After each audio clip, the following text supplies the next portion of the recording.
Okay, good afternoon, everyone. We'll go ahead and get started since it's 12 o'clock right on the dot. I think most of you know me, but I'm Amy Leisnering, the Associate Dean of Inclusive Student Success for the College of Graduate Studies. Thanks to everyone for joining us today for our next to last, our fifth MOS panel, which is on the topic of mapping a career trajectory and cultivating a professional identity. And we have 5 panelists today, 5 mentors from the program who are going to start off by introducing themselves, then move into answering some questions that I have posed to them earlier this week that hopefully they had a little bit of time to reflect upon. And then, as usual, we'll open it up to questions from the audience, the mentees. And then if there's time, getting some feedback either in the chat or live of what some takeaways were. So I will go ahead and call on each of the panelists to introduce themselves. So name, department, how long you've been at SJSU, what were your undergraduate and graduate institutions, your major or field of study. And then I've asked every panelist today to answer the question of what is one factor that was most central to the development of your own career path or professional trajectory. So with that, I'll go ahead and have Professor Johnson start. Hi, I'm Allie Johnson, or Dr. J to my students. I have been at SJSU since 2018. I got my BA in English and History at UC Riverside. I'm a SoCal native. I got my PhD in English at UCLA. I finished my PhD in 2013, and I didn't get my tenure track job until 2018. So it took me around 4 to 5 years to find a tenure track job, and in between, I was working as a lecturer and an adjunct. And throughout that entire, trying to keep in the field of academia, the main thing in answer to your question, what was most central to my development of a career path trajectory? I always knew I wanted to be a teacher. I come from a long line of teachers. My dad was a community college professor. My mom was an elementary school teacher. My grandpa was a community college professor. My great grandpa was a teacher. So I always knew I wanted to teach. That was central to my trajectory. But I also knew I wanted to be at the college level, ideally. So that was sort of the guiding focus of my of mapping everything out. Great, thank you so much. Next, Professor K.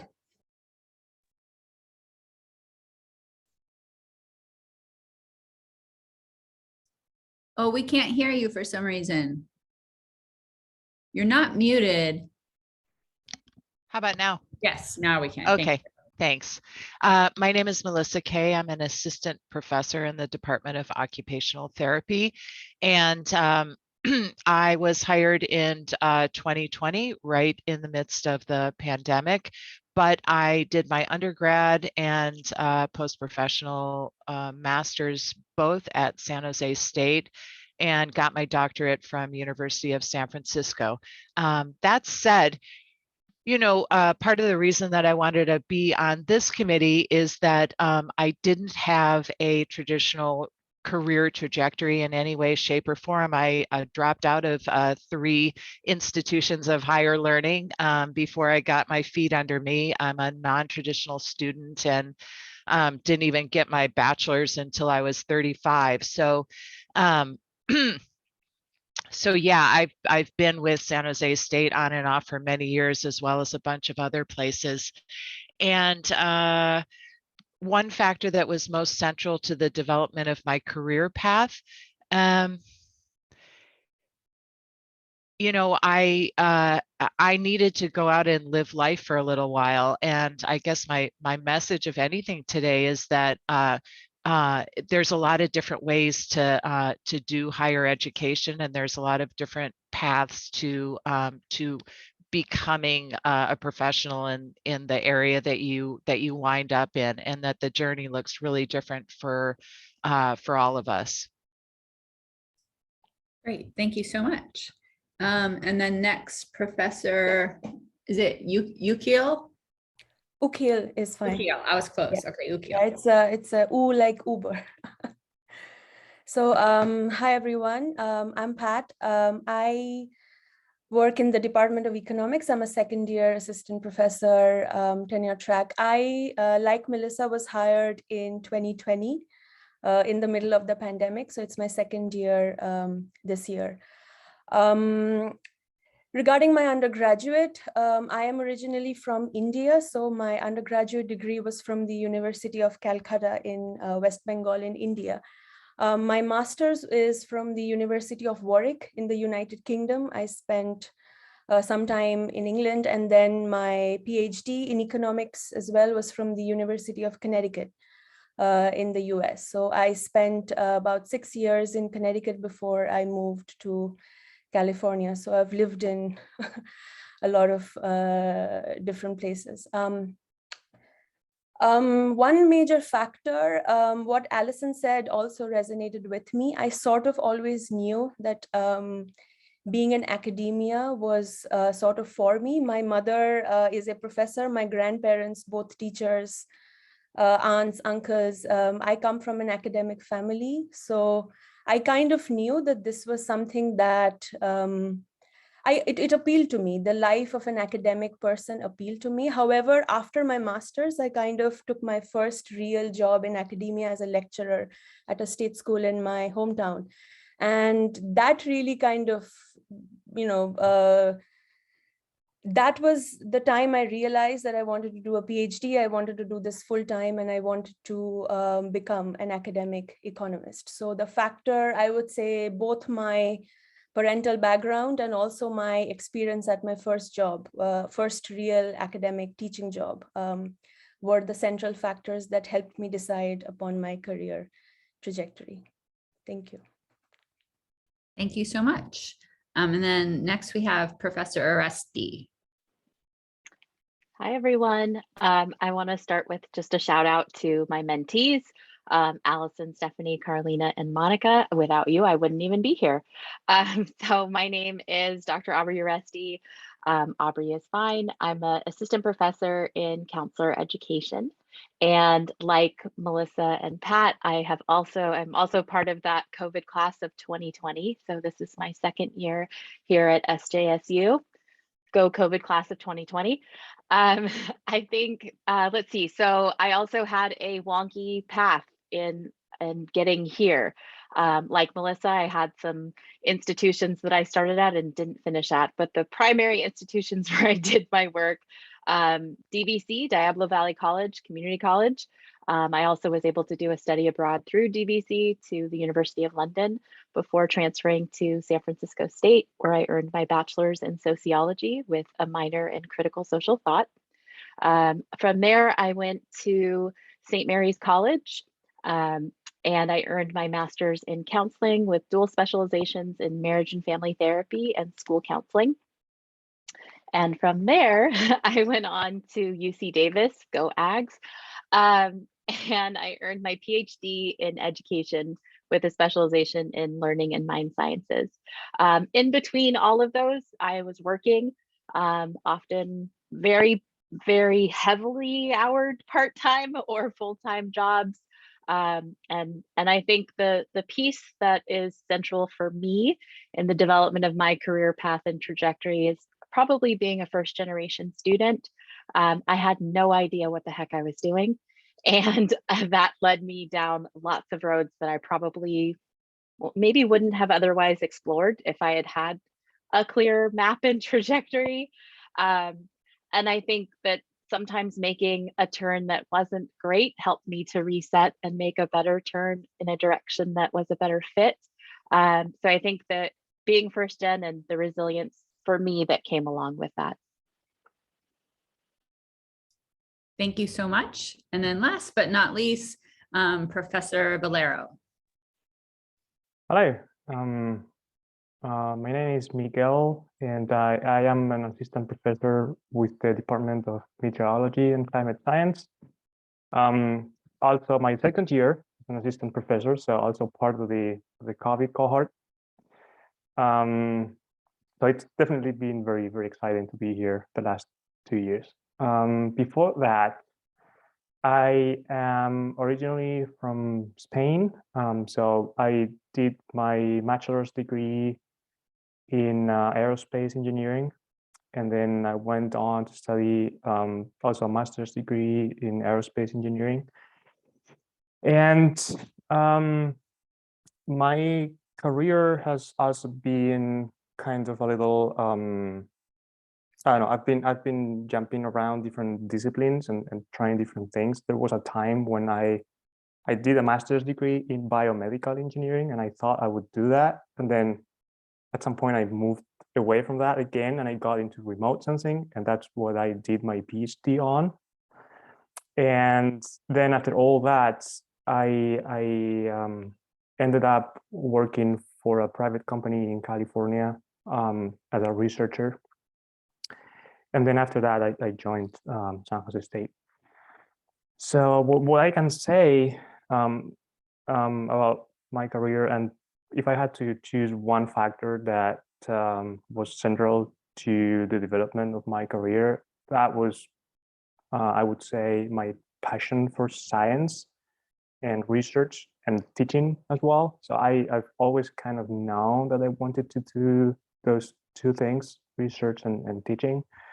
And that's what has kind of driven me to first do a PhD and then do research. And I've been bouncing around on different fields, but I've always pursued that that scientific academic career. I always knew I wanted to do that. And then when the opportunity came up to join San Jose State as a tenure track faculty, I didn't think twice. That was great. So yeah, I think that's it for me. Thank you for being here. Thank you. So the first question that I asked the panelists to think about is, what are strategies that students can utilize to help them develop a career path and/or a professional identity? And you can obviously feel free to speak generally or just based on your own personal experiences. And whoever, you can just, I'll just call on whoever wants to go first. Okay, Professor Johnson, thank you. So as I mentioned, I was a lecturer and an adjunct for multiple years.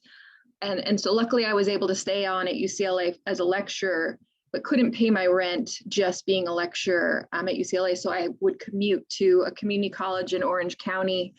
I don't know if anyone knows about traffic in Southern California, but it's not fun. So anyway, okay, good. Some people know. But what I had to fit into that, like freeway flying and lecturing, was working on my research, because I knew I wanted to teach as well as do research, since I had always loved to read and loved this historical context. I can't remember if I mentioned, but I'm in the English department at SJSU. I guess that's important information to know. But so I knew all along that while I was having to do this commute and teach multiple classes at a time, that I needed to also be keeping my research up, since I was a very slow bloomer when it came to publishing. I did not publish, and I wasn't able to publish when I was in grad school. But as I was an adjunct, I was able to get a book contract, and that's what got me my job at SJSU. So I think my big advice would be to, if your goal is to have an academic position where you're also doing research, it's to focus on the kind of time management skills we've talked about in other panels, in order to keep your research, or to get a research profile, which is what I had to do.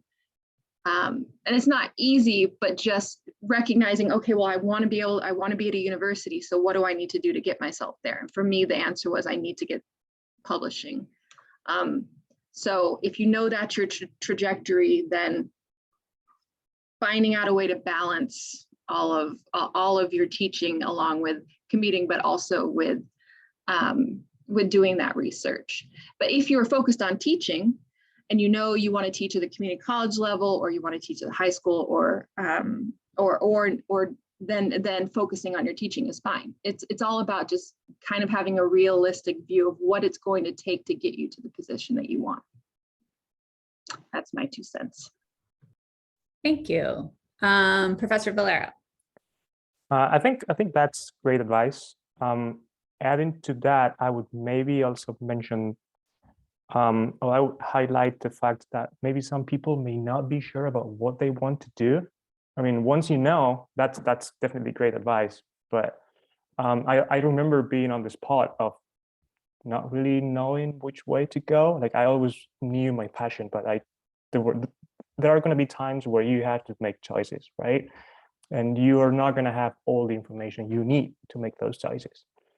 So if I had to give some suggestions or recommendations, would be first to try to get to know yourself and try to identify your passions and pursue them in one way or another. But at the same time, I would say try to be open, because it's likely that those passions and your interests are gonna be changing over time as you discover more things, you meet more people, you learn from others. So I would say, yeah, I would say try to pursue your passion and be open about it and look into the future, and be open to learn new skills, try to gather the skills that you think you're gonna need. But above all, yeah, be open and be kind to yourself, and don't be too hard with yourself if you make wrong choices, because we've all had made wrong choices, and those are the best way to learn. So just be open and flexible. Thank you. I think Professor K and then Professor Ukio, you.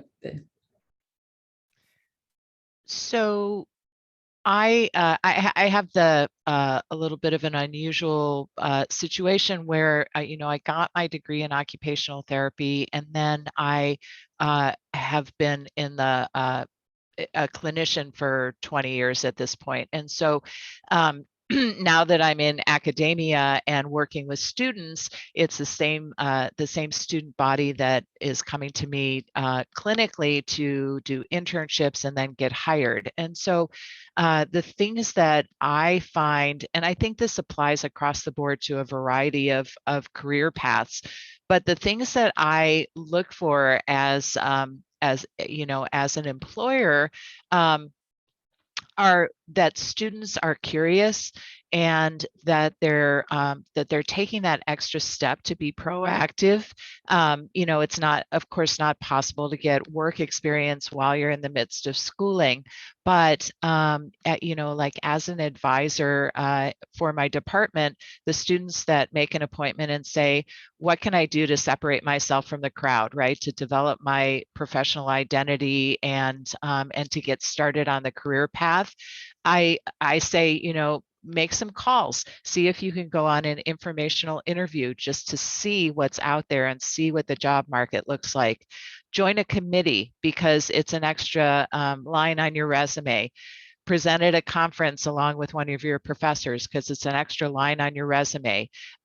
Volunteer over the summer, even if it's just for a few weeks, just to get another aspect of familiarity with your upcoming profession. And all of those things, I think, then put you in a position where you're opening yourself up to new experiences that are very much geared towards what you're interested in, and you can see better how you fit. And definitely, I agree with Miguel that that I made a ton of mistakes about where I wanted to go, but it was equally important to have those stumbles and be like, well, that's definitely not where I want to end up. And so the development of a professional identity was both ruling in and ruling out.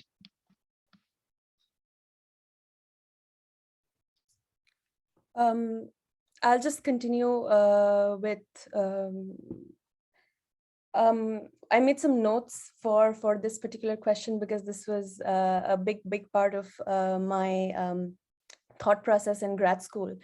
I'm going to maybe give some of what I say might be very specific to economics or a very quant heavy social science, but I'm hoping that it is also going to resonate with some non-social science people. One thing that I really felt that a lot of people did not quite think through during grad school is, what does life look like for example, an academic economist? What does life look like for a professional non-academic economist who works for example, Google or Microsoft? So I found so many of my friends struggle through this very process without even going to an assistant professor in economics and just asking, what does it involve? What does the research look like? What are the tenure demands? What sort of hours do I need to be putting in? So what really helped me was talking a lot, and maybe every week talking to my the tenure track assistant professors in my department and some other people in other schools, other departments, and really understanding, is this what I really want to do? So in grad school, we often kind of lose sight of the fact that grad school ends after a while, and then it's life. And do I want to do this for the next 25 to 30 years? For me, teaching is something that I do see myself. I do see myself talking to students, meeting students, working on the papers that I like working on, doing the kind of service and committee work that I'm doing. So understanding the requirements and the values and the small everyday things that go on in your career, and seeing if you can really do those things is probably going to go a long way in understanding if you are going to be happy. And happy is, like, I don't want to say that word because we all go through ups and downs. But for example, I knew very on that there were specific things that I did not want to get into. So some careers were, I just shut the door completely from the very start. Whereas other careers I was very, very, very open to. And the reason why I said this might be important for economists is because in grad school, we build skills that are very, very applicable to being an academic economist working on research papers at universities, but the same skills can be applied to a company. It's all analysis for the most part. We're doing economic analysis. So many students don't understand whether a career in industry is good for them or a career in academia. But you don't want to be miserable in either. So understanding what life entails in each of these fields, and the way to do that is just by talking to people.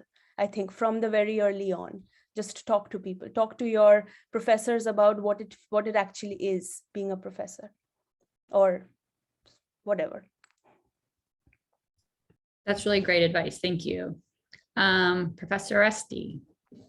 Thank you. I think a lot of the things that I had in mind have already been said, so I don't want to repeat those, but just, reiterate them to say, absolutely engaging in internship experiences, informational interviews, things like that are going to help you to learn more about the profession and the career options, I think are very important. One of the things I think that hasn't been stressed in this first question is also seeking out mentors and seeking out role models in the profession or in the career track that you hope to move forward in. I know that for myself, looking to those who were 5 years ahead of me, 10 years, 25 years ahead of me in the field, that has been something that has been very formative for me, to see what kinds of careers they have, what kinds of choices they've made, and then to kind of evaluate for myself what I want my life to look like. And I think an important part, and this is probably the counselor and therapist in me, an important part of developing your career path and professional identity, I think, is also doing some personal work, really being willing to look at yourself and your personal values, and what you want your personal and professional lives to look like moving forward. Are you a person who wants to work 40 hours a week and be at a job where you can go and have that job and leave at a certain time and drive home, whether or not it's in commute traffic? Or are you a person who wants to work 80 hours a week, which I think the professors in the room could probably give some snaps to that, right? That we have those weeks where it's definitely very heavy. And then we might have other weeks where it's different, right? Where the workflow changes. Do you want to travel as part of your work? Or are you more of a homebody? So I think really thinking about some of those pieces around what do you want your life to look like? One of the traps, I think, and I think Pat started to touch on this as well, one of the traps of grad school life is that we get into this mentality of, oh, it'll be better when grad school's over. It's just different. So really starting to create good habits while you're in school for your professional identity, prioritizing yourself. I know my mentees will remember this from our meeting the other day ago.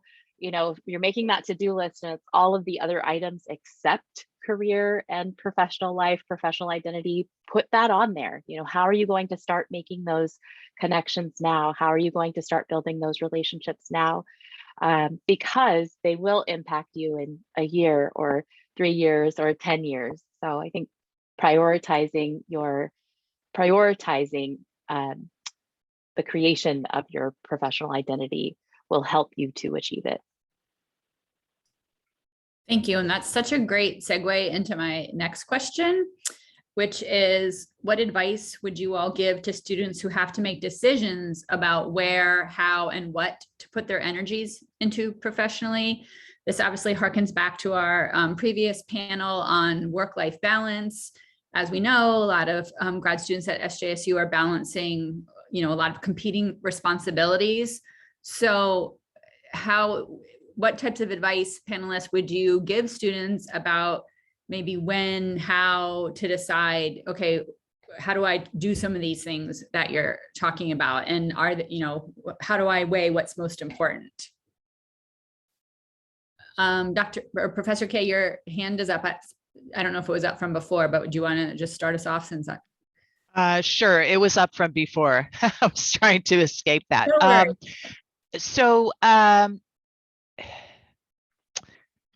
I think that I think there's a couple things. One is more of a visionary thing, which is, follow your passion, follow your dream.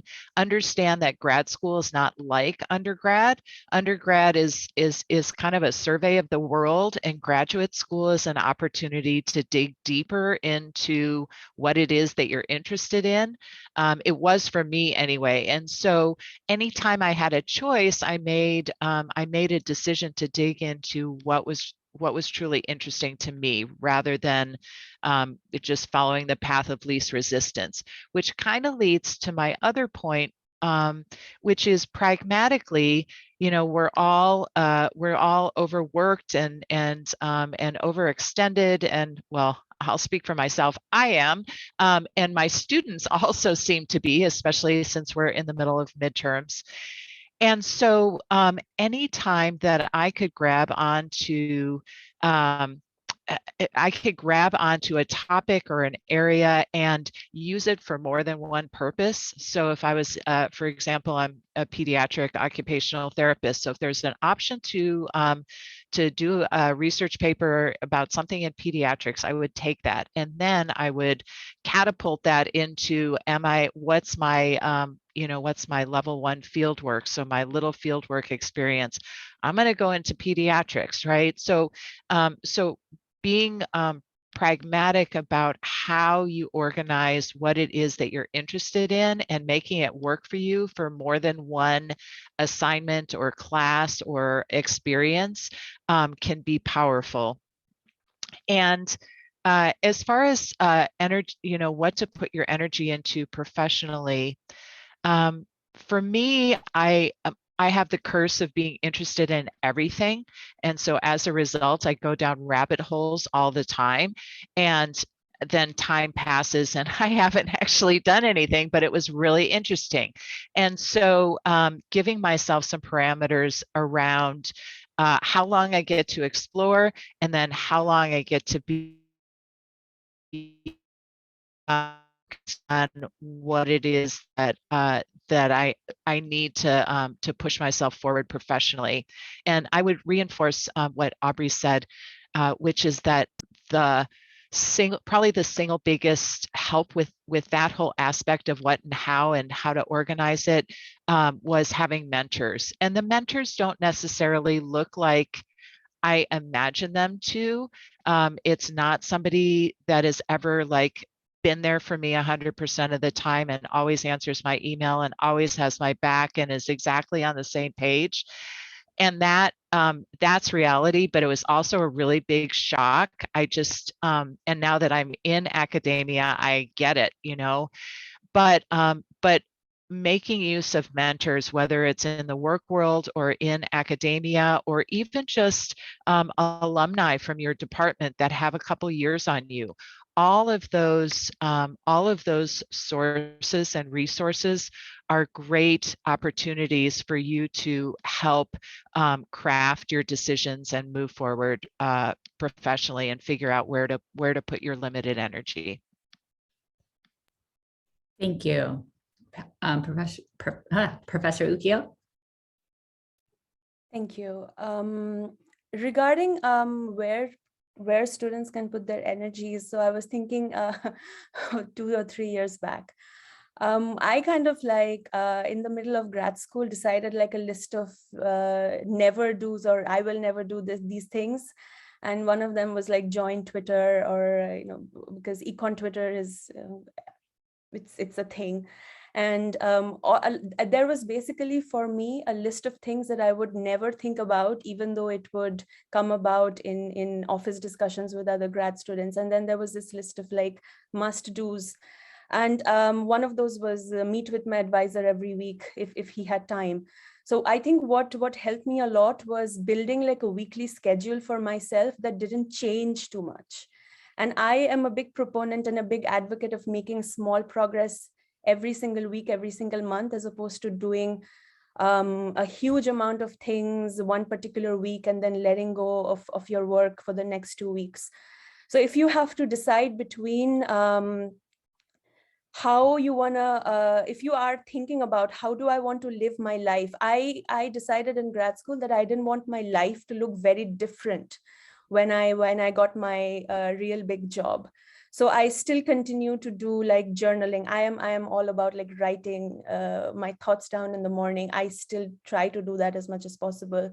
The hobbies, they stay the same for me. I'm still reading fiction, even though I'm not a student anymore, things like that. So having a list of non-negotiables and having a list of never do these things helped me a lot. And I really decided right from the very beginning that I would not join econ Twitter, even though all of my friends told me you will not find a job without econ Twitter. And I've proved them wrong. And many other people have proved them wrong. Social media for me is a big time suck. I mean, there are some good aspects about social media as well.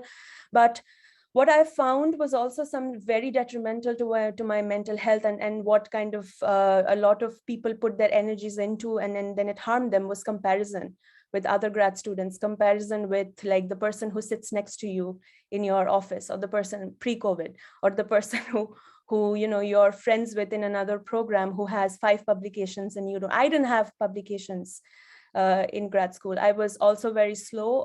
I called myself a slow researcher. It took me 3 weeks to figure out a line of code that maybe somebody else figured out in 3 hours. But I always decided that even if I had to rant and vent and cry, I would do that in my weekly meeting with my advisor.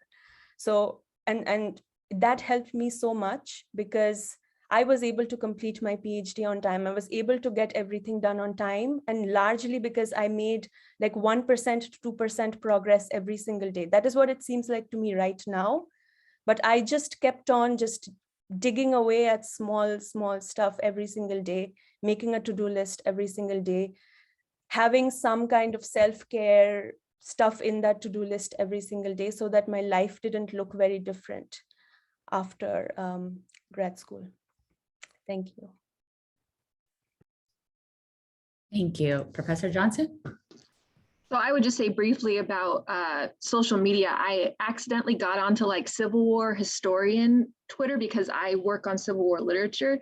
And so I did follow a few people, but it just turned into so much of like, I just wrote this many things and I just published this and I'm doing this. I'm just like, okay, well, tell your family and friends. I mean, so I feel like, yes, it's good to celebrate yourself and to be proud of yourself. But when it seems to be like I'm doing this to maybe make other people feel bad, that's when I say, so I would just, my recommendation is maybe stay away from that, because I got a job without having a Twitter presence. I don't know that there's an English professor. There is probably, but I'm not part of it. Speaking of sort of mentors and focusing energy, my advisor got his BA in 1957. And so he got his job, like his first tenure track job, when some white dude wrote a note to another white dude on a napkin and said, like, hire this guy. So he had no sort of conception. Sorry, my office phone that I don't know how to work is ringing, but we'll just ignore it. He said he had no idea what the situation was for getting tenure track jobs in literature. And so I really had to look for other people, and it was mostly my friend group who also knew that there were like maybe 8 jobs in our field per year. So what we did was focus on that. We would set deadlines for each other. So like we're each going to have a draft of something for each other to read, even though we were not in quite the same field. And so I would read my friend's stuff, he would read my stuff. He had been very successful in publishing during grad school, so he knew what to do.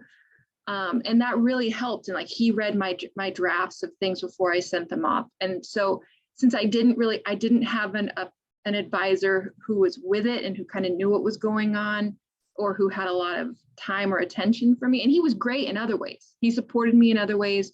We made an anthology together. It was fine in that way, but like know what the people in your life can give you for the project you're working on, I guess. And I don't mean like look at people just for what they can give you, but recognize what role they'll play in your professional development. And so for me, it was finding peers who could, who I could have a back and forth with, and who could read my stuff and I could read their stuff. And so we're benefiting from each of those things. So I would say, if you don't have a mentor, try to look for other support systems. Thank you. And I think Professor Valero. Yeah, thank you. So related to what has been mentioned about the use of, or the most efficient use of the limited time that we all have, I would like to second something that Melissa said, and that is try to think strategically about the skills that you think you're going to need in the future. Because we don't have time to do everything we would like to, and to learn everything we would like to. Like, I'm also one of those people that I can't say no to anything. I usually just sign up for everything, and soon after that I find myself overwhelmed and I can't do it all. So it's not possible to do it all. It's not possible to learn it all. So one strategy that you can take is take small steps. That's a very good advice. Another one is try to think strategically about what you want to prioritize and what's going to give you the most benefit. The biggest benefit effort rate. So for the same amount of effort, what could you expect to give you the greatest benefit in the long run? And I can speak, for example, from the engineering or environmental science perspective. Skills like programming, like scientific programming, skills like data analysis, that sort of transversal generic skills, those are things that you are gonna be able to apply to pretty much anything at any field, any discipline. So if the time comes that you have to transfer to something different, those are the skills that you're going to be able to use always. So that's something that has helped me a lot in my career, having those skills, because that has allowed me to just move over to a different field and just do the same with a different goal, But at the end of the day, the skills that I needed to do that were skills that I already had. So I was not starting from scratch. So I think that's something that has really benefited me and continues to benefit me. And so I just, I wanted to highlight that. Thank you so much. I think we heard from all panelists on this question, yes? Oh, sorry. That's okay. That's okay. So in making decisions about where, how, and what to put energies into professionally, I think one piece of advice that I could give is advice that was given to me. And I think, like Dr. Valero, I sometimes have a hard time figuring out how to say no to things. And so that can lead to that being overburdened or overextended. But this advice has helped me with that, which is whenever you're pursuing a new opportunity, if it's a yes, then take that next step forward, right? If it's a maybe, take that next step forward. At any point in the process, if you feel that that yes or maybe has shifted to a no, then politely, professionally bow out and say, like, I'm sorry, I'm gonna move in another direction, or whatever the case may be, right?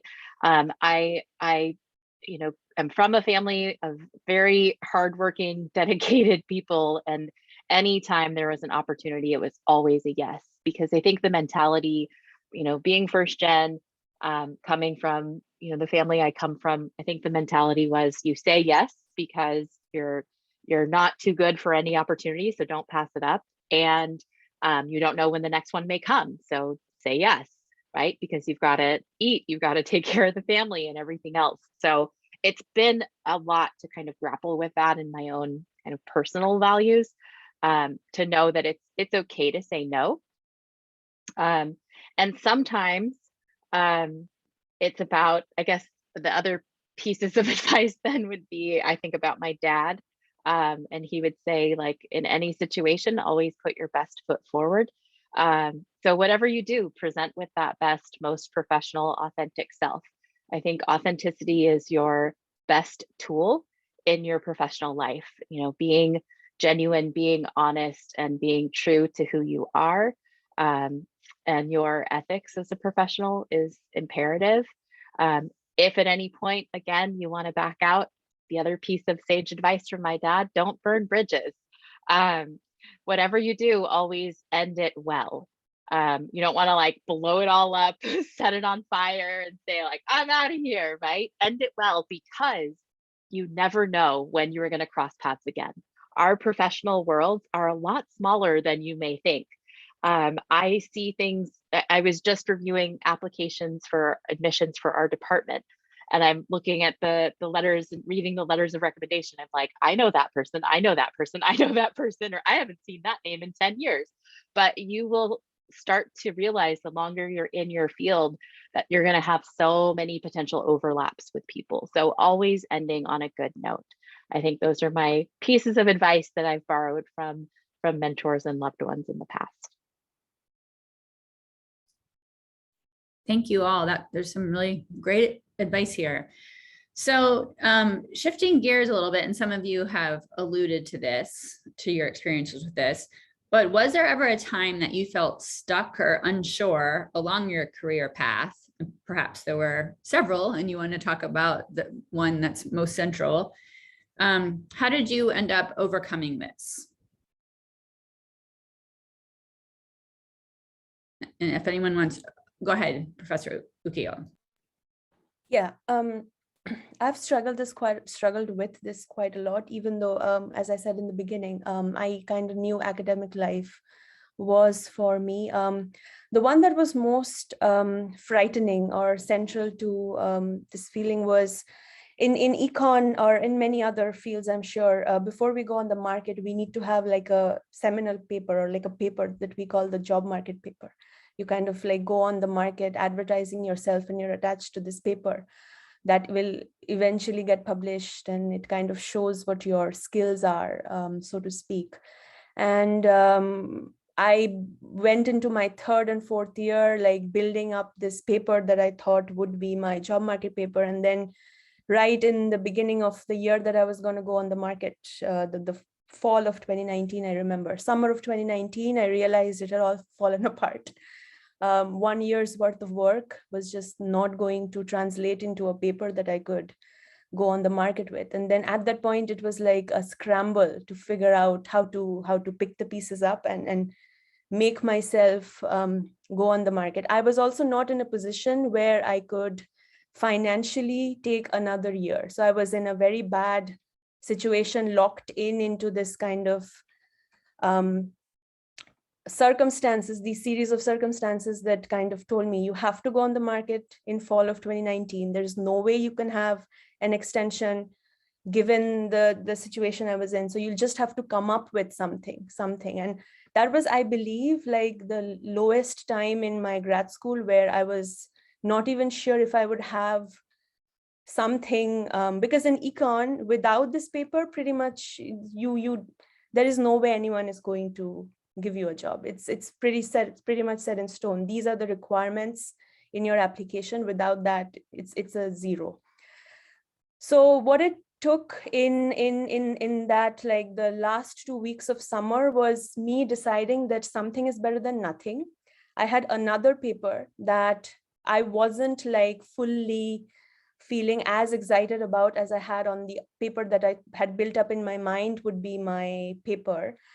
And my advisor said that you have to go either way. So just have something and then put all your energies into fixing that paper, and then we'll see what happens.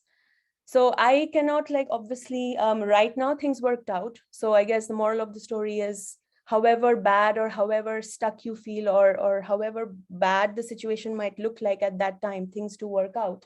But at that particular point in time, I remember feeling like, is this even a thing? I have spent 4 years in this field. I've spent 4 years in this program, and now I have nothing. But yeah, so it wasn't a good feeling. But I really doubted myself and my capabilities, largely because I thought that it is because of me that this paper didn't work out, not that it was, you know, many other things that were responsible for this paper not working out. It's not a reflection of me and my skills. Rather, it's, you know, you can always do something else. Not all research questions, not all hypotheses, you know, when you test them, they don't come out the way you think. So so it was just like, I guess, another thing that I wanted to say very, very shortly is that such feelings are actually very common, feelings of imposter syndrome and like not being good enough for our careers and our professions. It's actually very common. I would probably say that, like, just sit with it for a while, walk away from it and come back. These are more common than you think. I was able to navigate and emerge better from my worst position in grad school, where I was like, I was not even sure if I would have a future in economics. So if I could do it, then I think people can, anyone can. Thank you. Yes, Allison.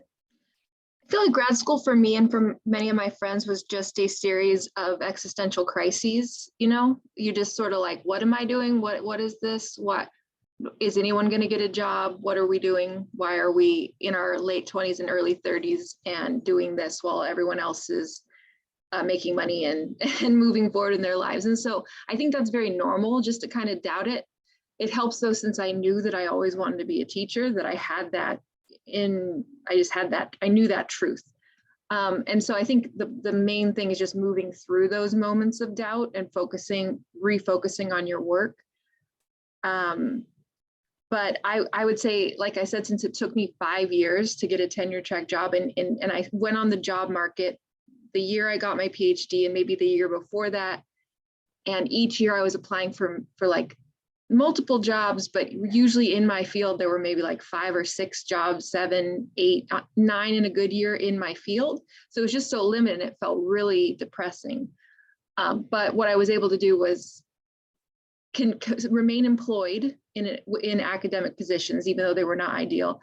And at the time I got this job, I had a more secure employment. I was a lecturer, but it was like a security of employment lectureship at UCSB in the writing program. So I was teaching something I wasn't passionate about really, but I was employed, I was able to continue my research, and I knew I wanted to stay in California. And so when I saw this job open up, I applied for it. Rather than applying for all the jobs all over in very cold states where I would be miserable and far away from my family. So at a certain point, I just realized, okay, I'm gonna work here. If there's a good opportunity in California, I'm gonna apply for it. I'm gonna hope for the best. And so I think it's like, I went to grad school with some people who are like, if I can't be at an R1, I don't want to teach. And I'm like, well, okay, that's just not a really useful mindset. For me, it was like, I want to teach, I want to be able to do research. I'm going to do what I can to remain in academia until an opportunity arises. So I think it's like trying to look at multiple avenues of possibility. And, if it, and just like finding a place. For me, it was finding a place where I would have been okay if I had to stay at UCSB. I got to ride my bike by the beach to work. It was lovely. But this job was like a dream come true. So it was just waiting for that opportunity and like figuring out for myself what would make me happy, if that makes sense. Yeah, Miguel. Yeah, so kind of following up on the multiple option aspect, there was a time, well, there's been multiple times where I I felt unsure about my academic career. Like I always knew I wanted to pursue it, but I think I mean, everyone here knows how hard it is to pursue an academic career, how many years you have to invest in it. Like you need your bachelor's, then you need your master's, a PhD, then you usually have to move around the country or the world on a couple of postdocs, and then start looking for tenure track positions. So it's like a 10 plus year race, right, to get there. So that's hard. And there has been moments in my career when I've hesitated whether I really was willing to make that effort, because it's a really huge effort. And so the way I worked around that was trying to set priorities and having a backup plan as much as I could. So my way of thinking was, okay, I want to go for this, so I'm going to go for it. I'm going to try as hard as I can. But if it doesn't work, or if it starts taking longer than I'm willing to do, I'll maybe just transfer to industry. So I tried, and linking it back to the skills aspect that I mentioned before. So I tried to keep as many options open as possible. I tried to keep my skills up to date and try to be as competitive as I could for different options in order to keep that backup plan open in case I needed it, in case I thought, like, maybe if I do one postdoc or two postdocs and then I can't really find a position, I'm not really willing to spend 6 or 8 more years bouncing around the world until I find something, right? So at that point, I thought, well, maybe at that point, I would start looking for, like, extending my options and looking for something further down my priority list, but something that would work for me personally. So yeah, that's my 2 cents. Thanks. Go ahead, Aubry. Thank you. So I think with this question, yes, I have definitely felt stuck in my career. I think one thing that I've done in those places of stuckness is pursue additional education. After my bachelor's, I thought I wanted to go into K-12 teaching and tried some things to move in that direction, but ended up going into a master's program. Finished my master's and was a school counselor, earning hours toward therapy licensure, and still had that nagging feeling like there's something missing. So went into a PhD program. And in between there, I also was a teacher in a correctional facility in a county jail. All of those experiences, though, led me to my research and then eventually led me to this position. Like some of the other panelists, when I was ready to be on the market and when the market was ready for me with jobs was not necessarily the same time. So there were also sort of those periods of like, lag or stuckness. But going back to some of the other pieces of advice I've given, making those connections, building your network, establishing that presence through hard work and continued effort, consistent engagement, those things will help in some of those periods of stuckness. So I finished my PhD, and it was weird timing. I graduated in winter quarter, and there just wasn't anything posted at that point. But I had opportunities then, because of previous connections I had made, to get hired to teach undergrads at a large institution and do other things. So I'd say, anytime you feel stuck, keep figuring out how to pivot, right? Keep figuring out how to add something new and continue the engagement you already have. And anytime you feel stuck, rely on, confide in the people who love you most. I don't know that we've really acknowledged that, but my wife, my best friends, some of my cohort mates or research mates in my PhD program, or I still have a very good friend from my master's program. Rely on those people, reach out to those people. They love you, they care about you, they don't want you to be sad or stuck, and they will hype you up and make you feel good. And that can help to give that motivation to find the next direction. Thank you, Melissa. Wow, I feel like Aubry kind of said it all. Yes, definitely the support. So I've been stuck and felt unsure all along my career path. I really didn't know what I wanted to be when I grew up for a very long time, and so that kind of started it off.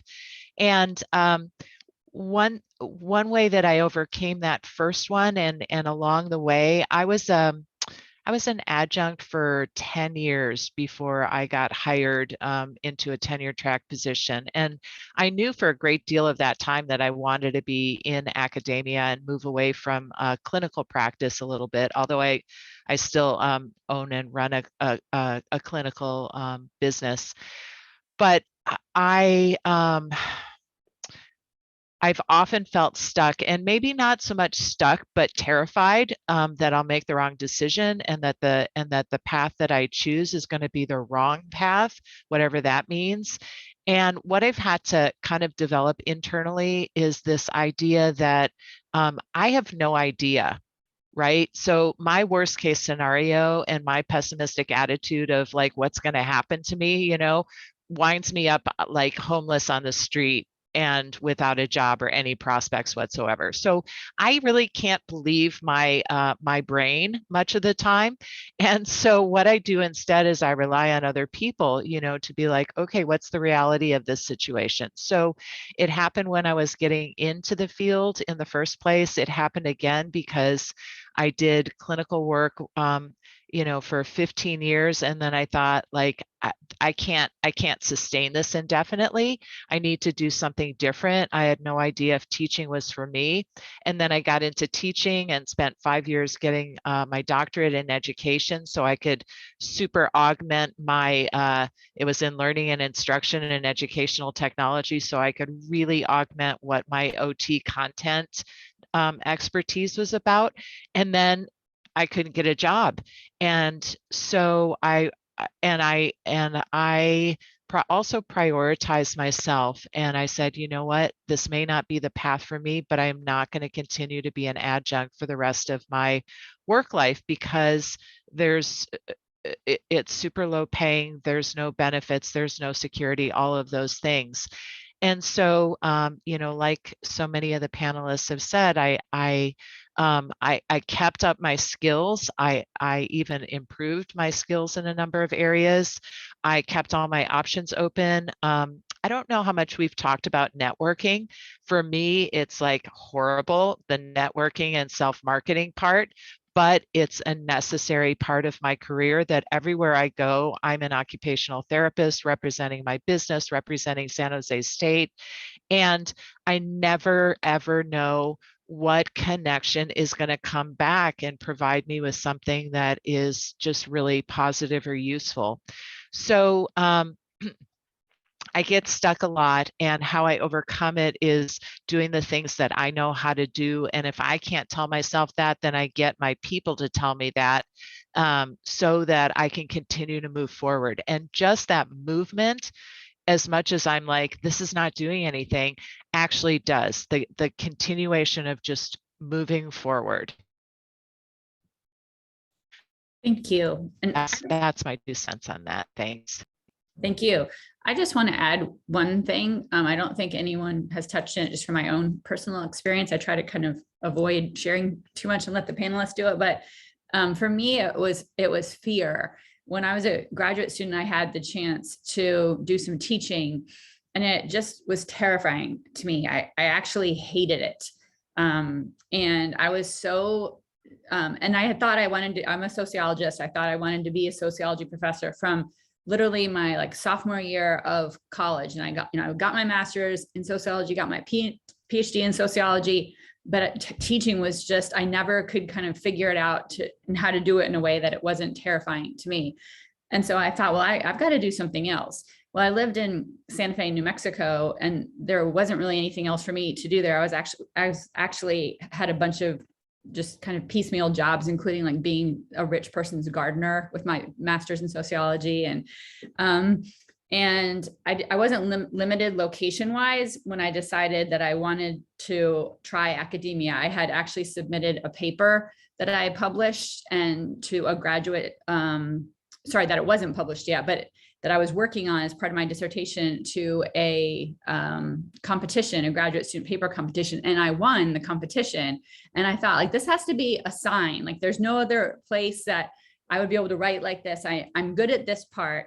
And so I applied nationally. I got 2 job offers, no, 2 job interviews, 1 job offer here. It was the first time I had ever even been to California. It was when I came here for my job interview. I got the position. I was terrified when I first started teaching, but then I became one of our department's best teachers. I mean, I'm not teaching now and I miss it a lot, but I became really comfortable with it. I was a good teacher. I got great feedback. And I now have been here 17 years, and I switched gears a little bit, and now I'm in administration. But I just keep thinking, like, I almost didn't do this because I was so afraid and nervous. And sometimes you just have to kind of conquer your fears, you know, whether you put something out there and see a sign, or just say, you know, you're just want to try it out of curiosity. I guess I could have always left if it continued to be something that was terrifying to me. But I just, my advice would just be, don't let fear hold you back, because sometimes you'll be surprised at what you're capable of. So I do have one other question for the panelists about resources. That's something, though, that I feel like, at least if we're talking about campus resources, that I can send some information out to students, and we can return to that if there's time. But I would like to, it seems like there's a lot of stuff in the chat. So I think there's some students or some mentees that have questions, and I would like to make sure that we have time for student questions before we go to the resources aspect, which, like I said, is kind of maybe more easily handled outside of this venue. So let's see, by either, you could rate, if mentees, if you have questions, you can put them in the chat. You could email them privately to me and I could share them, or you could just go ahead and raise your hand if anyone has questions.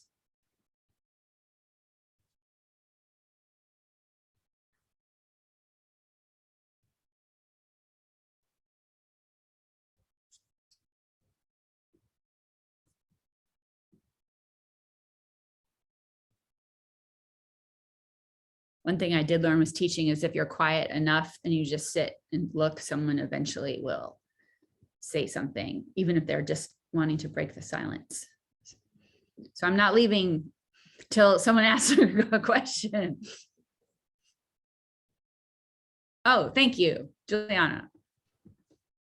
I don't have a question, but I want to just say thank you, because I feel like sometimes as a student, I'm like, oh my gosh, how am I ever going to get there?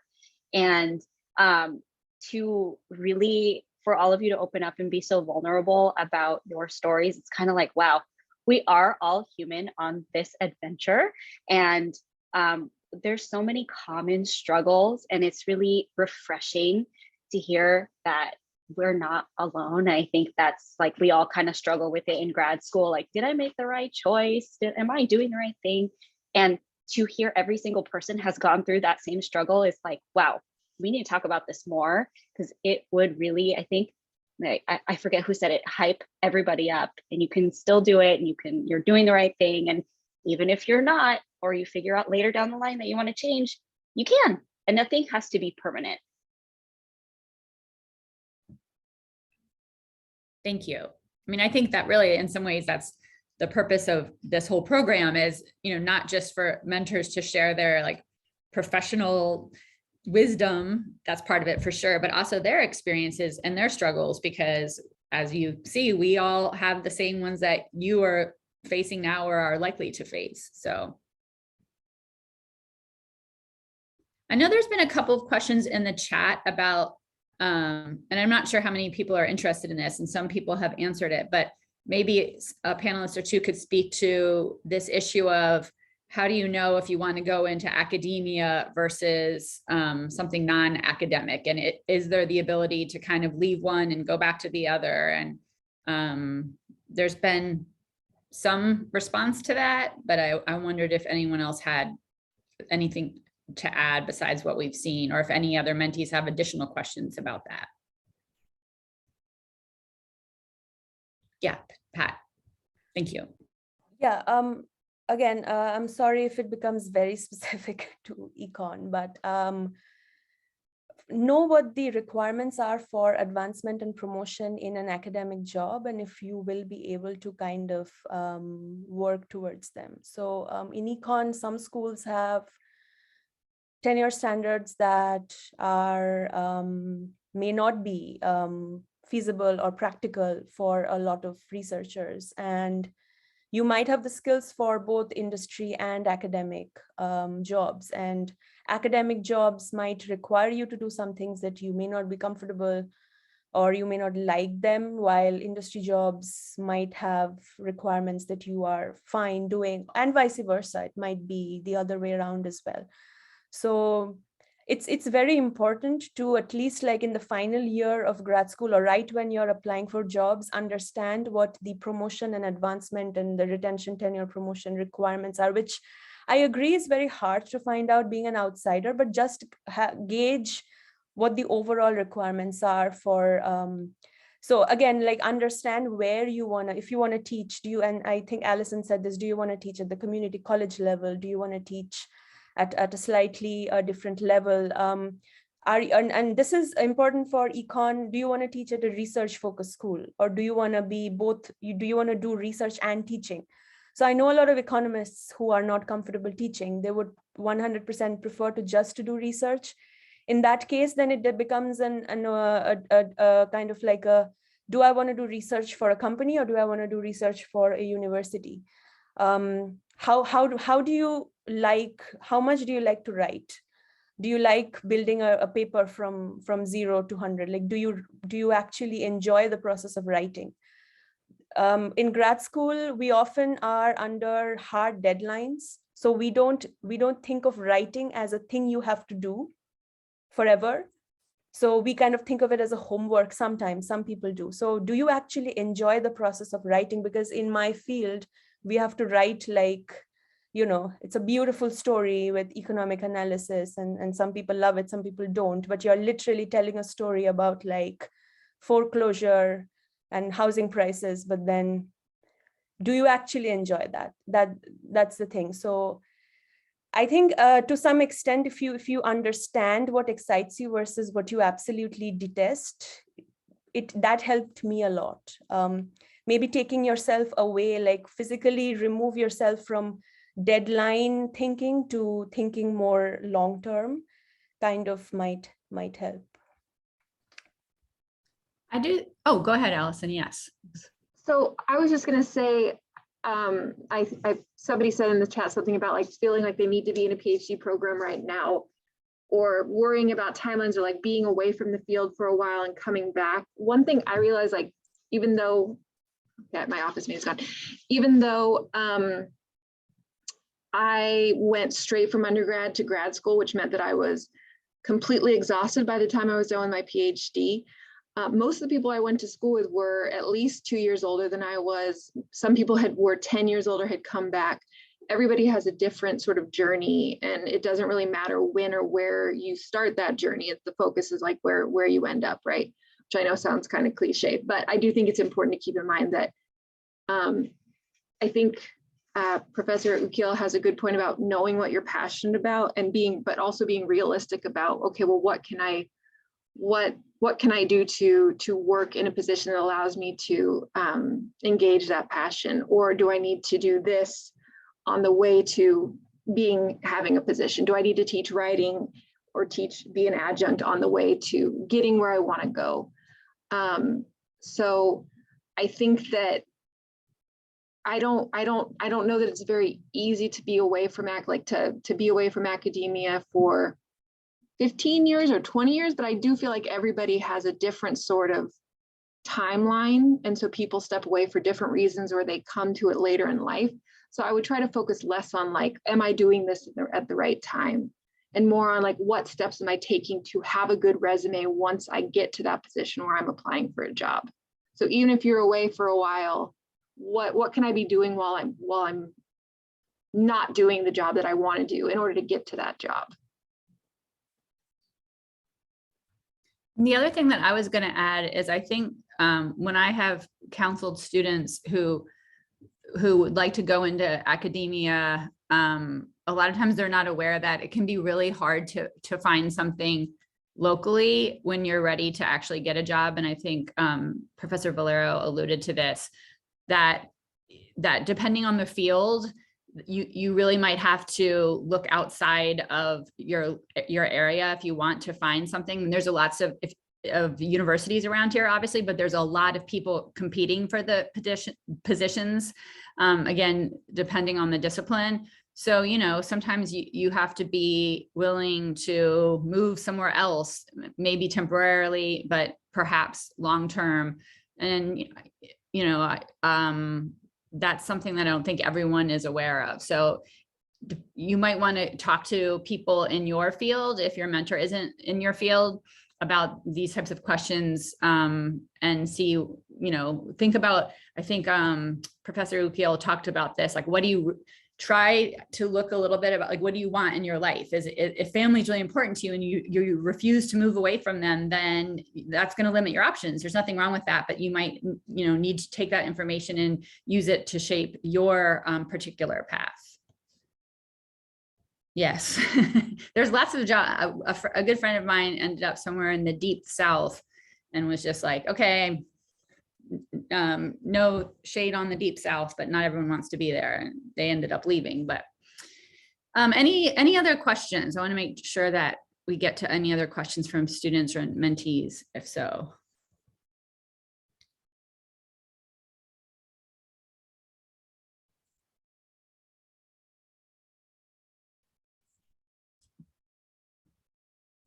So let me then go back to our fourth question. I am happy to talk a little bit about the resources on campus for these ideas, but I just wanted to see, I had asked the panelists to provide information about this question. So I just wanted to see what you all came up with. What are some resources that students could turn to, whether they're campus specific or discipline specific or anything else that you came up with that could assist them with these types of issues? And if everyone had a hard time coming up with this, I'm happy to talk about what I know at the university. Oh, go ahead, Allison. Thank you.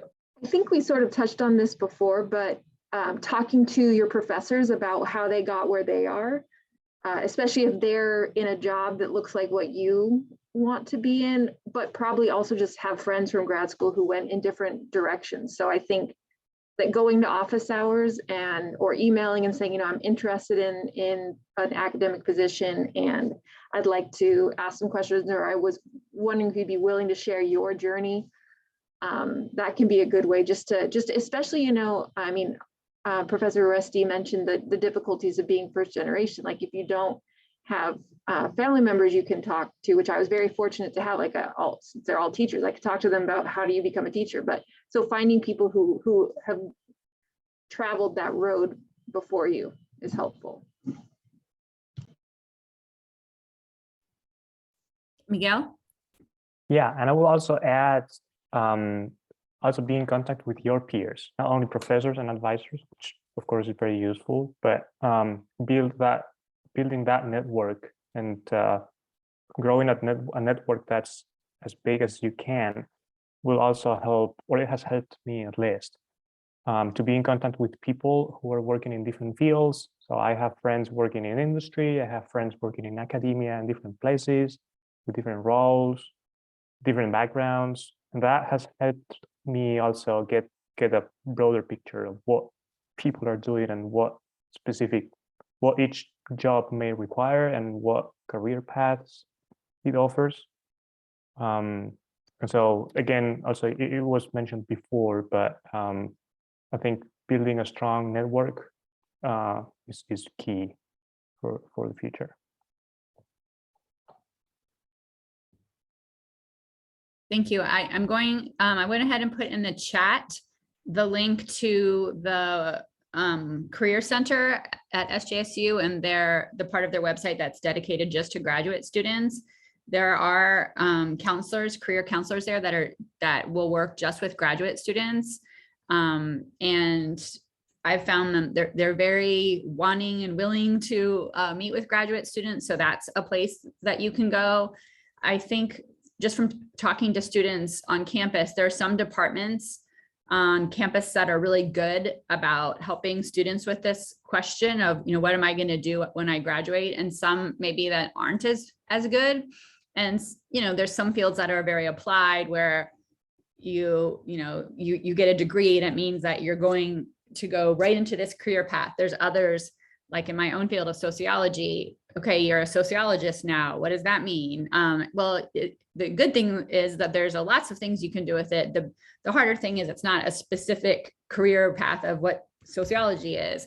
And I don't always think that we were great at helping our students find paths to go towards. So if you're kind of feeling like you're at a dead end after talking to people in your department, which some people have suggested here to start with, the Career Center, I think, is another really good resource on campus that you could use.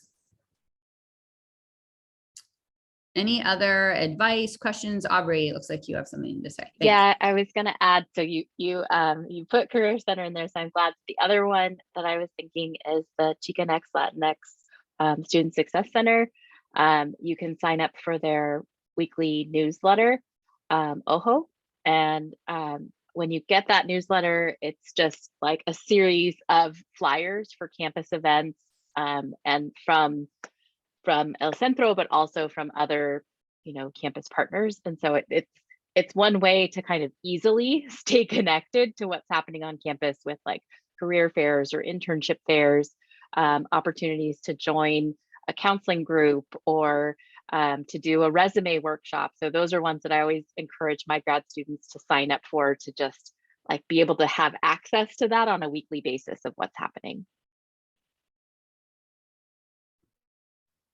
Thank you for that. Anything else? Questions, comments?